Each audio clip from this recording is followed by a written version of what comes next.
Muy buenas tardes. Como me había comprometido, ¿no? El día de hoy eh, enviaré a ustedes, ¿no?, la síntesis de mis reflexiones sobre el tema del Parlamento bicameral, hablándoles de una manera ya sucinta acerca del modelo bicameral peruano.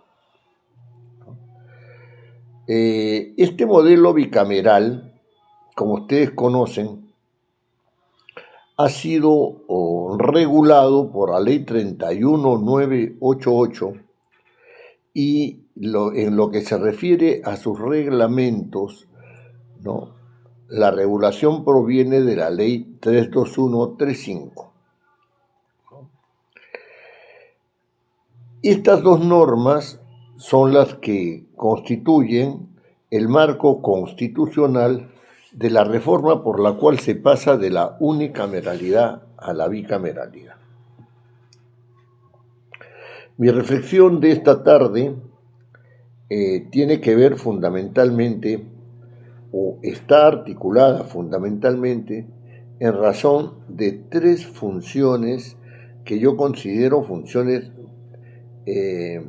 habituales en el Parlamento. La primera función es la función legislativa, la segunda es la de control político y la tercera es la función administrativa del Congreso.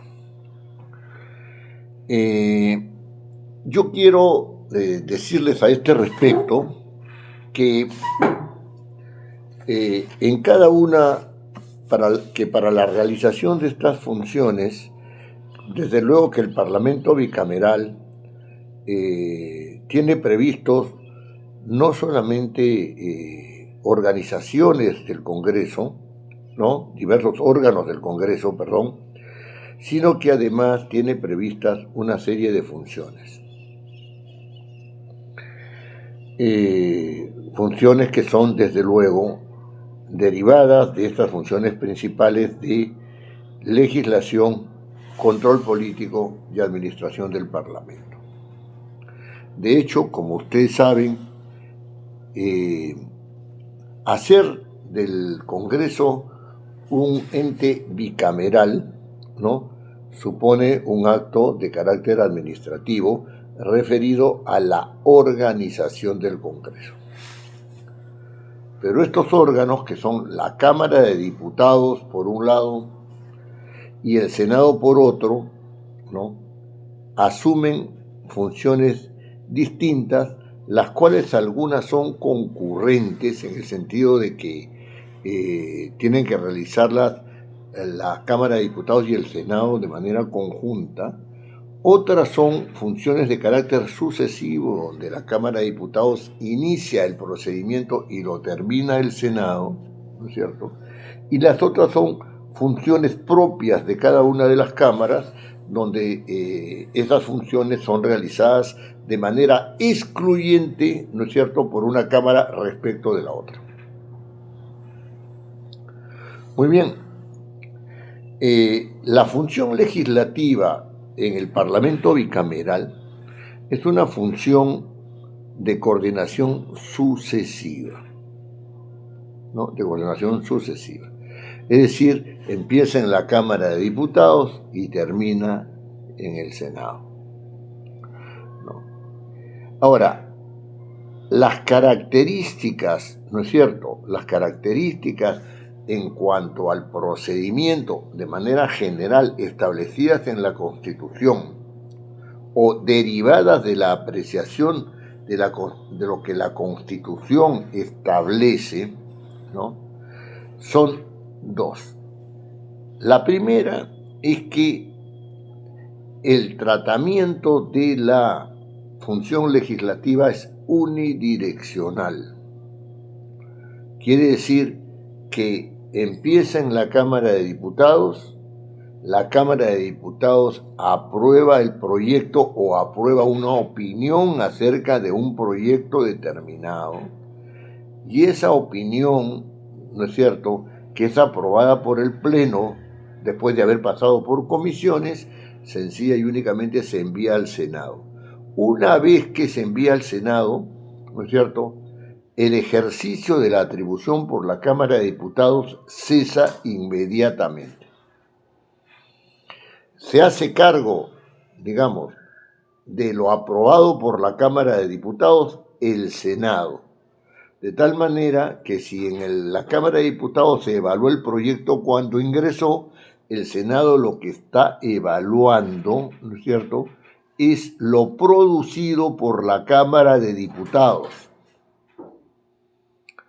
Este asunto es sumamente importante porque cuando el Senado empieza la revisión de lo hecho por la Cámara de Diputados, ¿no?, según el artículo 102A de la reforma constitucional, ¿no?, puede aprobarlo en los propios términos, puede modificarlo en los propios términos, puede modificarlo y después puede, ¿no?,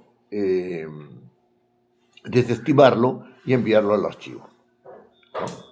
Eso es lo que está establecido para el procedimiento, ¿no es cierto?, legislativo, que es un procedimiento unidireccional. No hay posibilidad de un pronunciamiento de la Cámara de Diputados respecto de las modificaciones o la decisión de archivar un proyecto o un dictamen aprobado por ella. El Senado es libre de hacerlo. Incluso si hay conferencia entre las dos entidades, entre estos dos órganos, lo que sucede sencilla y únicamente es que la decisión del Senado es la que va a primar si es que no hubiera un acuerdo.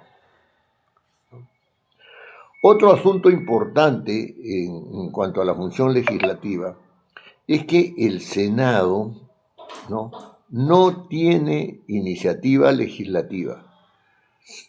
De los dos órganos que conforman el Congreso, solamente tiene iniciativa la Cámara de Diputados. Este es un asunto delicado, porque tanto la Cámara de Diputados como el Senado tienen el mismo origen eleccionario, bajo modalidades distintas, sí, pero el mismo origen eleccionario, y deberían poder ejercer la representación, ¿no es cierto?, en igualdad de condiciones. Esto significa que si diputados tiene derecho a iniciativa legislativa, el Senado también debe tenerla, y si el Senado tiene capacidad de revisión, diputados también debería tener capacidad de revisión, lo cual supone una interrelación de control político bidireccional y no unidireccional, ¿no es cierto? Entonces, esto es increíble porque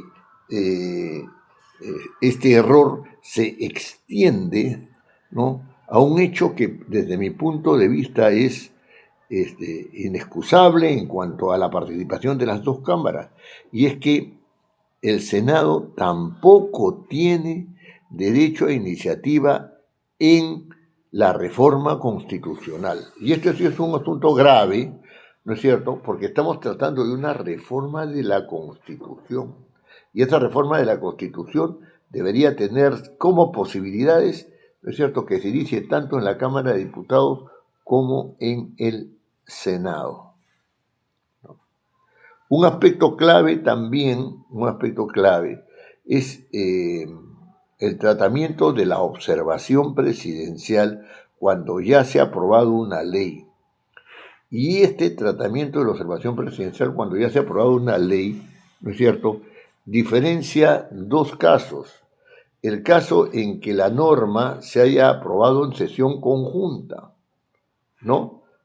Es decir, para la sesión conjunta tenemos los casos del presupuesto, para la sesión conjunta tenemos el caso de la cuenta general de la República, tenemos el caso de la aprobación de leyes de amnistía, tenemos el caso también de la aprobación de modificaciones de la demarcación territorial.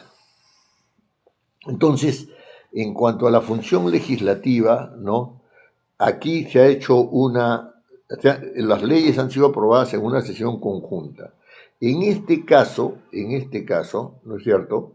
Se dice que la observación, ya esto en la vía reglamentaria, ¿no es cierto?, debe ser tratada también en sesión conjunta.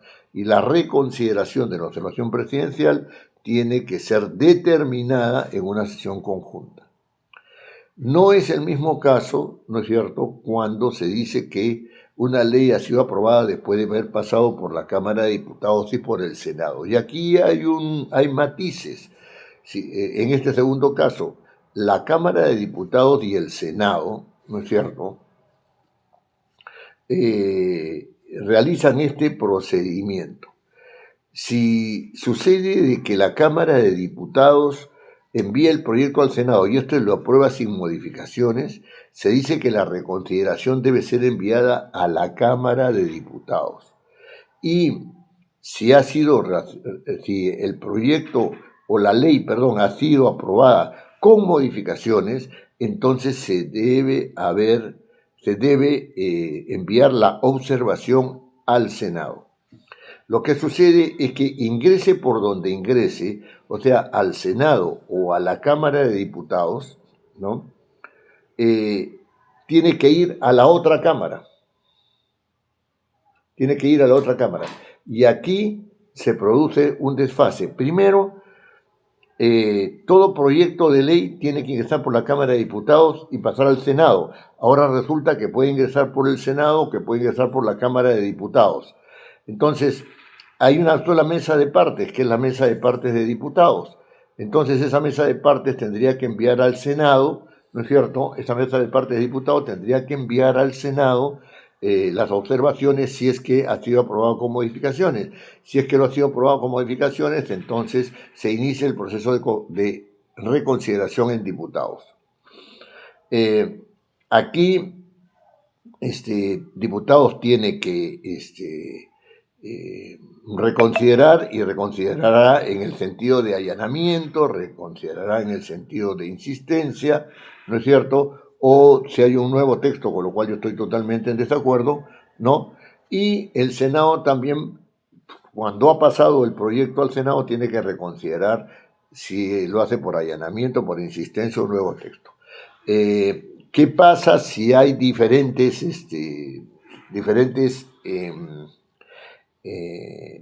posiciones? O sea, aquí diputados aprueban allanamiento y Senado aprueba insistencia o viceversa, ¿no? O puede uno hablar de nuevo texto y el otro puede hablar de allanamiento o insistencia.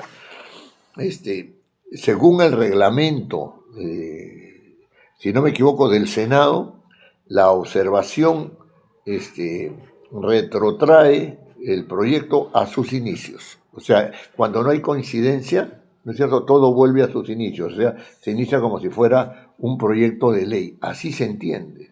Así se entiende. Esto a mí me parece un desatino, ¿no? Esto a mí me parece un desatino. Lo que yo creo, esta es mi sugerencia, es que debían regresar todos a una sesión conjunta, todas las observaciones a una sesión conjunta. Lo que dice claramente el texto constitucional es que si el presidente tiene observaciones las remite al Congreso, lo cual tiene razón de ser porque las leyes que se le han enviado son leyes ya que constituyen un producto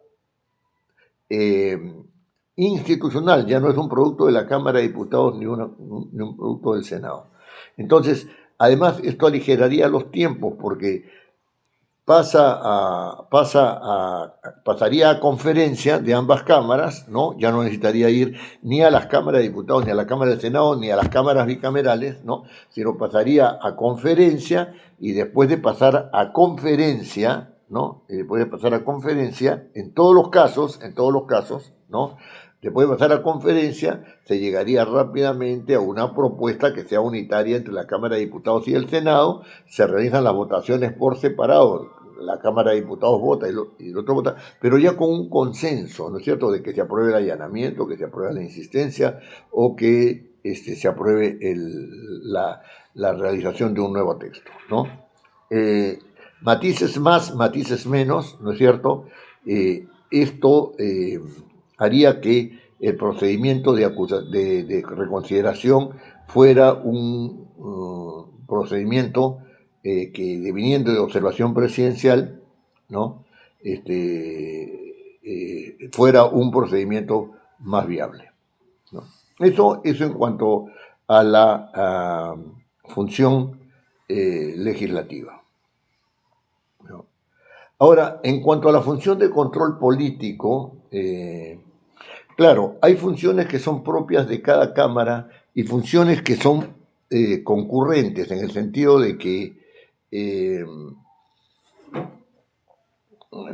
perdón, hay funciones que son sucesivas y también hay funciones que son concurrentes, ¿no? En cuanto a las de control político.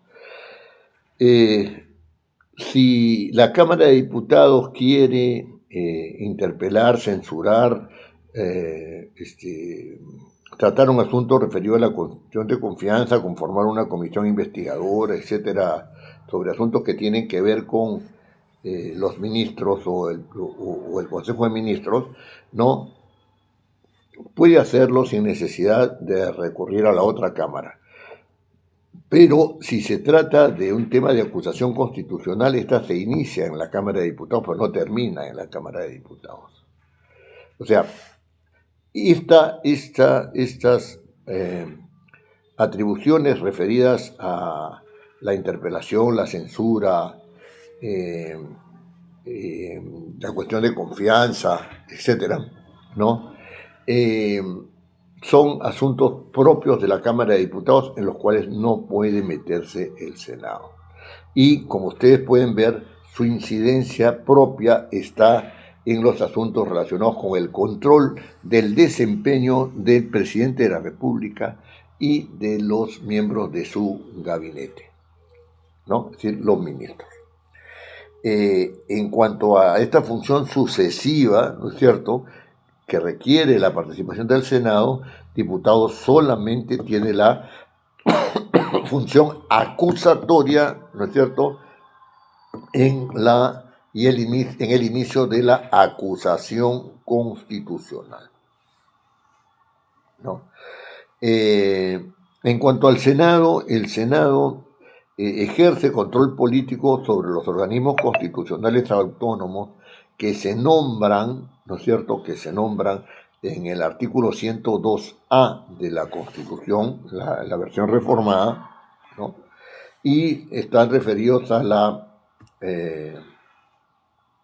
elección y remoción del defensor del pueblo, a la, digamos, elección del Contralor General, a sugerencia del Poder Ejecutivo, ¿no es cierto?, a la remoción de los miembros de la Junta Nacional de Justicia y a la remoción de los miembros del Banco Central de Reserva, con la precisión de que el presidente del Banco Central de Reserva es nombrado por el presidente de la República y ratificado por el Congreso, ¿no?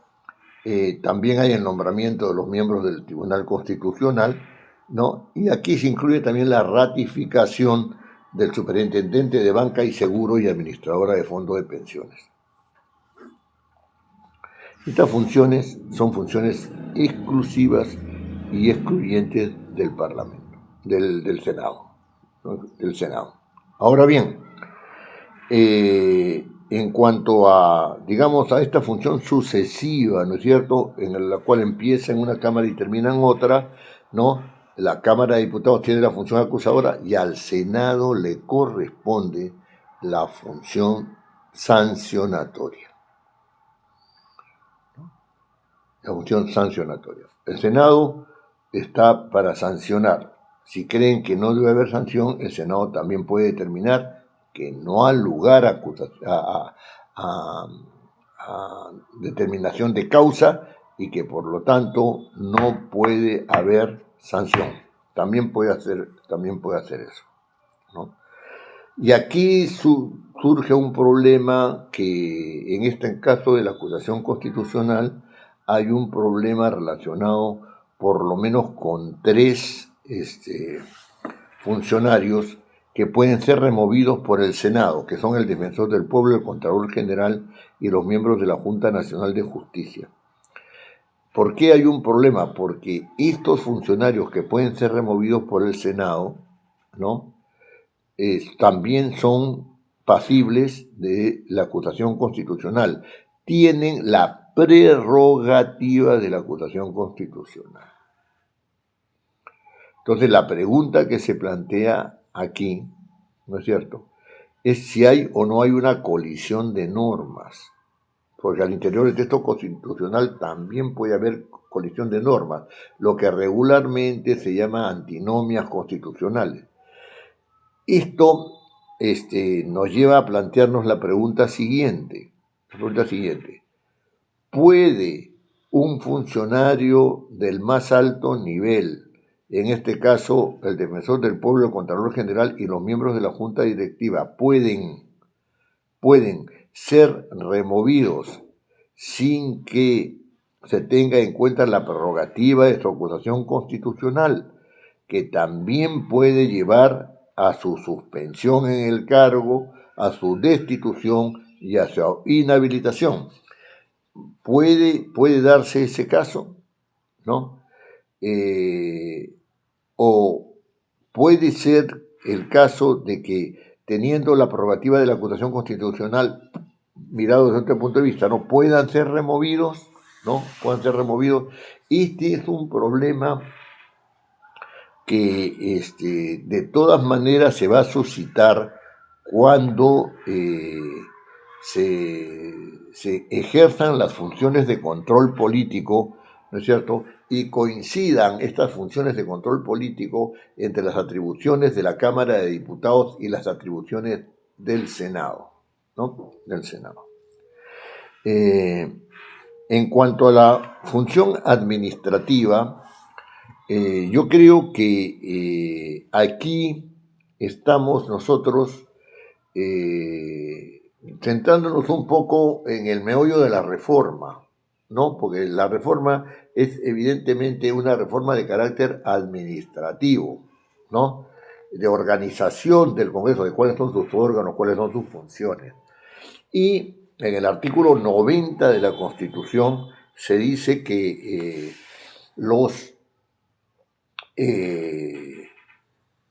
digamos que el Congreso, ¿no es cierto?, está constituido por dos cámaras, el Senado y diputados.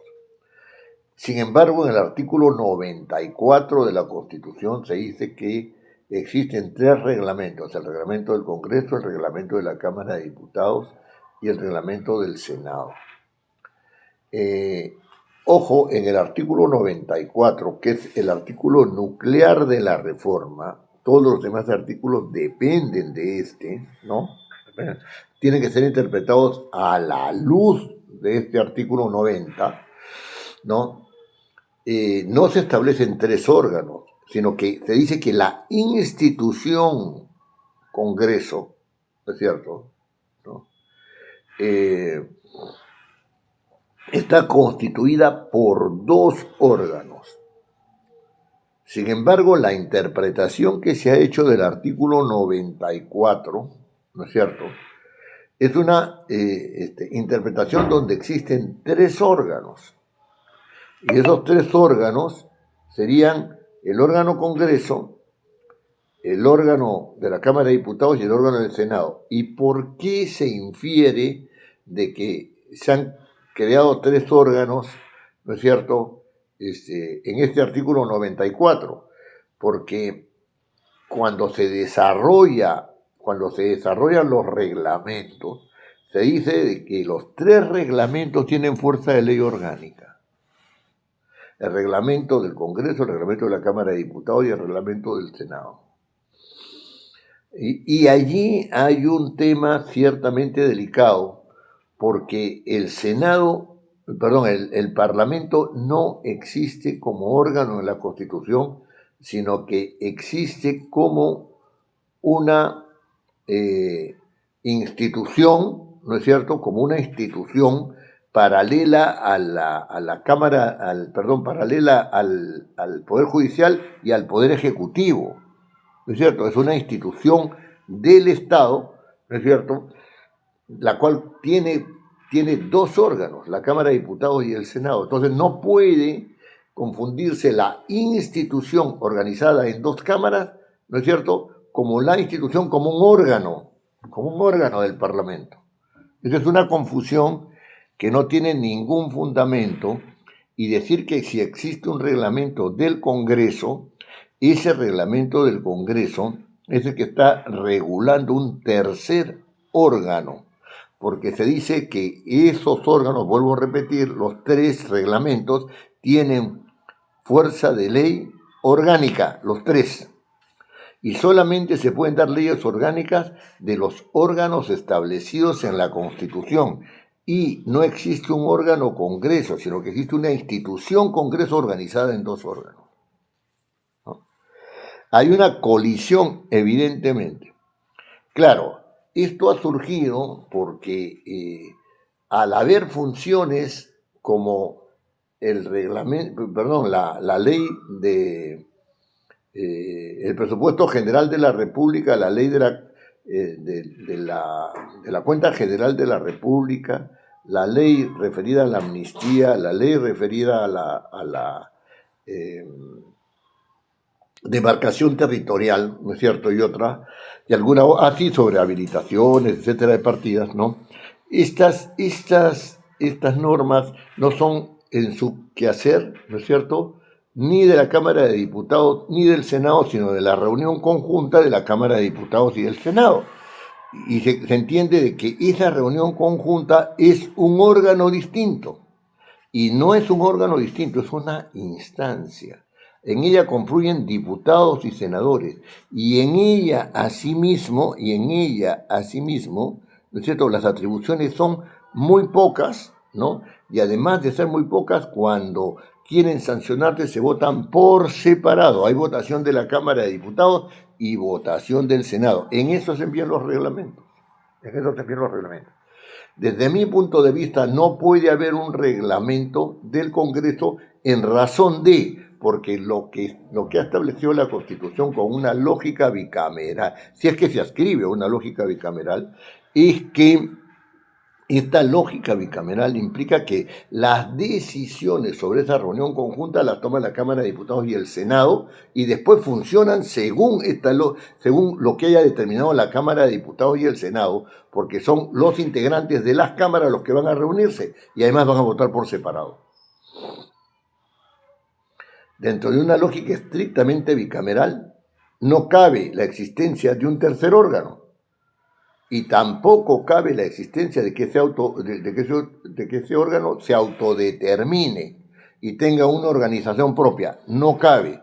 De hecho, se habla que las juntas directivas conforman la junta directiva de este tercer órgano. Se dice que existe una comisión directiva, ¿no es cierto?, que se encarga de los asuntos administrativos, y se dice además que existe no recuerdo el nombre, pero una asesoría, ¿no es cierto?, un grupo asesorial conformado, un grupo técnico, una secretaría técnica, así se llama, conformada por los oficiales mayores, el director general parlamentario, el director general de administración, el director de un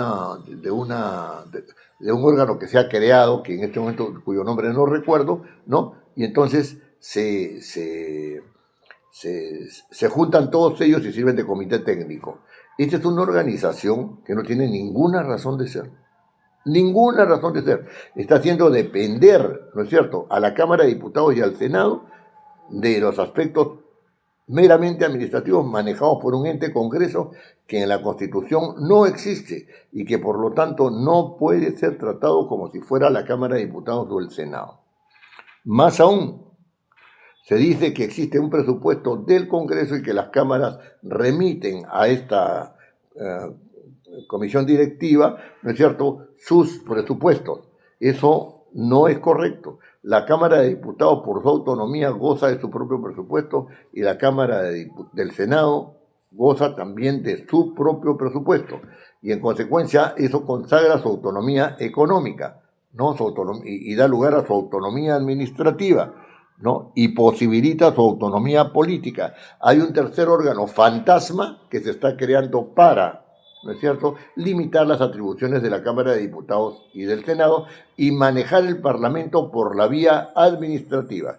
En esto quiero ser muy claro porque actualmente hay toda una serie de manejos en la vía del personal, ¿no es cierto?, para tener personal de los partidos políticos que están ahorita en el Parlamento y trasladarlos, ¿no es cierto?, a la Cámara de Diputados y el Senado, y así tener, ¿no es cierto?, la parte relacionada con el personal del Congreso, ¿no es cierto?, acorde con lo que hagan los oficiales mayores en este comité directivo, y después para lo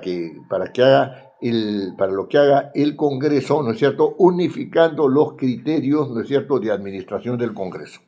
Esto a mí me parece un error fatal, pero además es un error porque va en contra de la propia Constitución.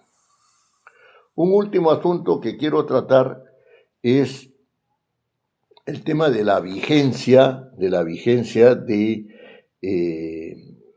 31988, ¿no es cierto?, y también de la aplicación de la 32135, ¿no?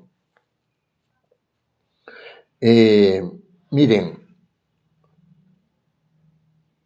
algunos juristas, ¿no?, están diciendo de que la ley 31988 va a entrar en vigencia, ¿no es cierto?, cuando se instale el Congreso bicameral, ¿no?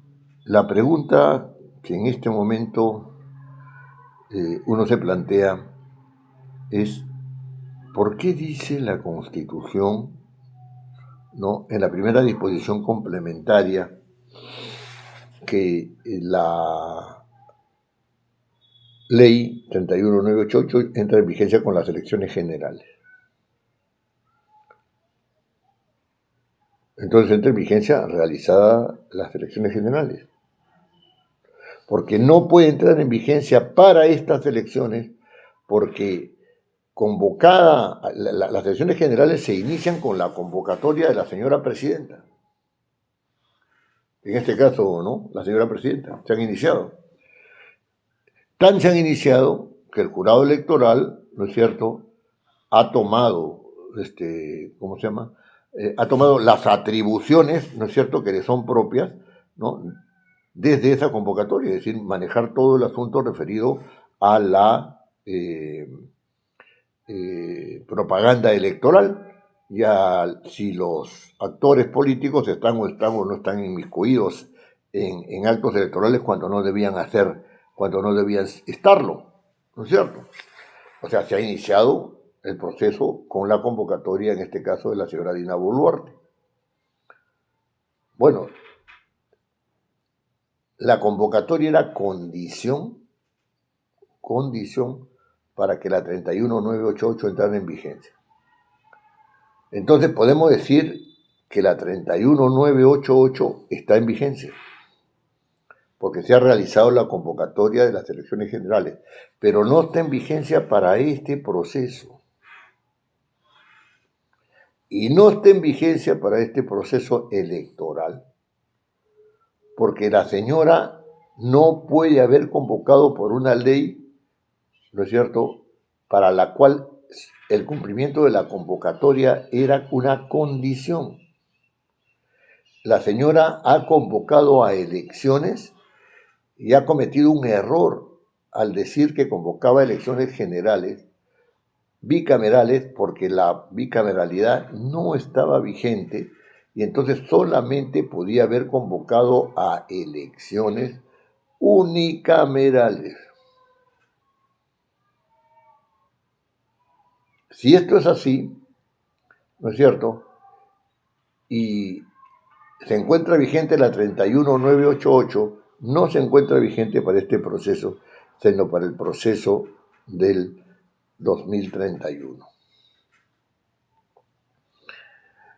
Sin embargo, la decisión política se ha impuesto sobre la decisión jurídica, ¿no es cierto?, y todo se ha encaminado para eso. La pregunta es: ¿con qué amparo legal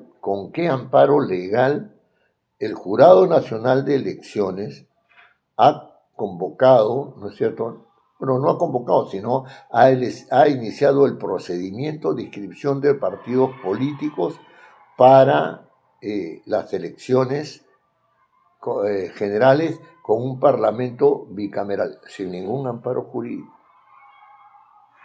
Sin ningún amparo jurídico. En la vía de los hechos, eso está ya encaminado, pero no tiene amparo jurídico. En segundo lugar, tenemos que decir que si, suponiendo, o sea, en el supuesto negado de que esté vigente la Constitución, ¿no? ¿Cómo es que no se ha contemplado la posibilidad de un régimen transitorio?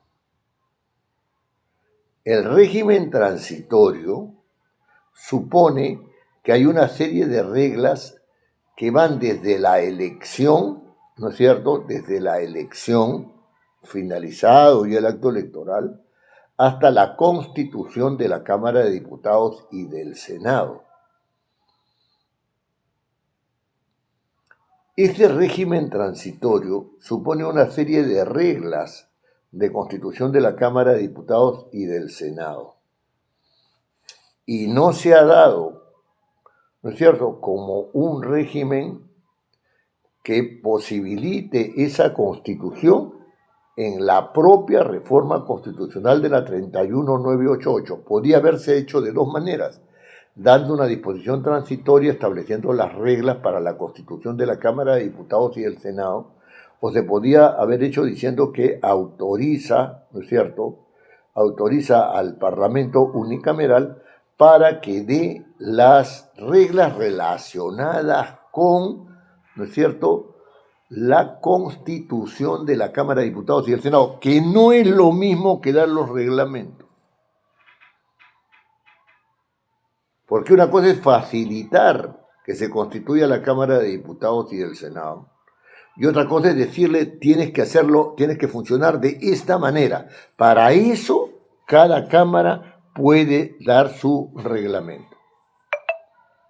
Sin embargo, al amparo de una disposición cuarta que modifica la Constitución, ¿no es cierto?,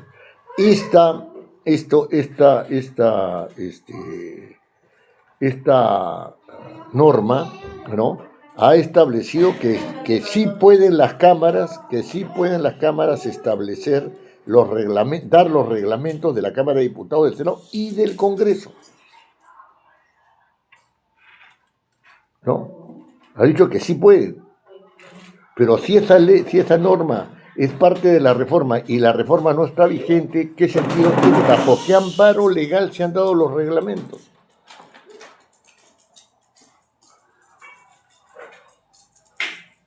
El supuesto negado de que está vigente,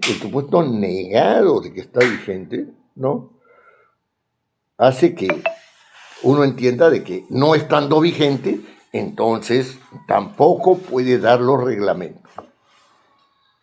Y esa norma, ¿no es cierto?, que ha sido dada, ¿no es cierto?, introduciendo una disposición transitoria cuarta, ¿no?, es una norma extrañísima. Porque dice, autorízase de manera excepcional. La primera pregunta es, ¿se pueden hacer excepciones a las normas constitucionales?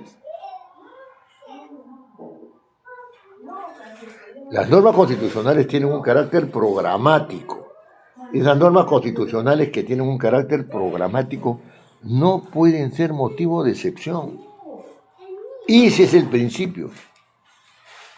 Y por otro lado, ¿no es cierto?, se autoriza de manera excepcional. Y por otro lado se dice, las cámaras de diputados, el segundo párrafo dice, las cámaras de diputados pueden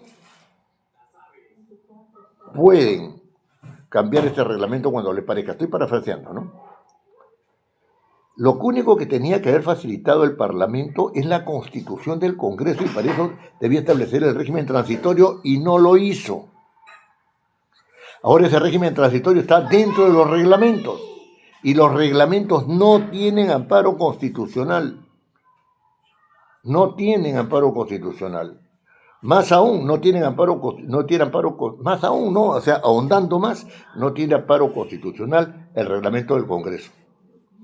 Dejo esto en su consideración porque estos asuntos pueden ser invocados, ¿no es cierto?, si es que alguien se gana el pleito respecto de la constitucionalidad o no constitucionalidad, ¿no es cierto?, de las normas que establecen la bicameralidad. Yo soy partidario de la bicameralidad, yo soy partidario, pero no de esta bicameralidad, porque esta bicameralidad es una bicameralidad formal y en realidad es una unicameralidad de dos instancias. Y termino diciendo lo siguiente: los dos únicos casos en los cuales las normas, ¿no es cierto?, constitucionales de la reforma hacen confluir a la Cámara de Diputados y al Senado son la producción de las leyes y en segundo lugar, no solamente la producción de las leyes, sino además la acusación constitucional. En esos dos casos el Senado decide todo. Esta es una versión formal de la bicameralidad que tiene que ver con un parlamento formalmente bicameral, pero que es unicameral en los hechos. Y lo dejo allí y les agradezco mucho su participación en estos eventos y además lo insto a que escriban algún artículo sobre estas materias para que sean publicados en las instancias que ya les he referido. Muchas gracias por todo.